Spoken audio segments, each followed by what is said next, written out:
ఏపీలో గత ప్రభుత్వ హయాంలో వివిధ పనులు చేసిన కాంట్రాక్టర్లకు బిల్లులు చెల్లించలేదని న్యాయస్థానాల్లో లక్షల్లో కేసులు ఉన్నాయి. ఇదే సమయంలో ఎన్నికల కోడ్ వచ్చాక కూడా పాత తేదీలు వాడి తమ అనుయాయులకు వేల కోట్ల రూపాయల బిల్లులు చెల్లించిన సందర్భాలు కూడా ఉన్నట్లు తెలుస్తోంది.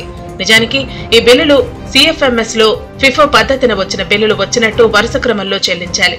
అయితే అప్పటి జగన్ సర్కార్ తమ వారు అనుకున్న వారికి ముందు బిల్లులు అప్లోడ్ అయి ఉన్నా వాటిని దాటి చెల్లింపులు చేసింది. ప్రతి ఏడు మార్చి నెలాఖరున అప్లోడ్ అయిన బిల్లుల్లో రద్దు చేసేయటం, ఆ బిల్లుల కోసం మళ్లీ కొత్త టోకెన్ నెంబర్ కింద అప్లోడ్ చేయాల్సి వస్తోంది. దీంతో అలా తిరస్కరించిన బిల్లులు ఎన్ని ఉన్నాయనే లెక్కలు అధికారులు కూడా సమగ్రంగా ఇవ్వటం లేదు. ఇదే విషయంపై అన్ని శాఖలకు లేఖ రాసిన వారు పంపిన వివరాలు వాస్తవ లెక్కలకు పొంతన కుదరకపోవడంతో మరోమారు అన్ని శాఖలకు వాస్తవ లెక్కలతో బిల్లులు ఏ మేరకు పెండింగ్ ఉన్నాయో తెలపాలని లేఖ రాసేందుకు ఆర్థిక శాఖ సిద్ధమవుతోంది.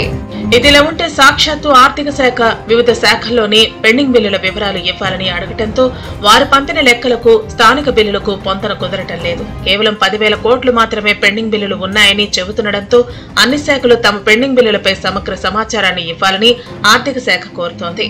ఇప్పటికే చంద్రబాబు నేతృత్వంలోని కూటమి ప్రభుత్వం గత ప్రభుత్వ హయాంలో జరిగిన వ్యవస్థల విధ్వంసంపై శ్వేతపత్రాలు జారీ చేస్తోంది. ఆర్థిక శాఖకు సంబంధించి లక్షల కోట్ల అప్పులున్నాయని భావిస్తుండటంతో వాటి విషయంలో విడుదల చేసే శ్వేతపత్రం కసరత్తులో భాగంగా పెండింగ్ బిల్లుల సమాచారం సేకరిస్తున్నారు.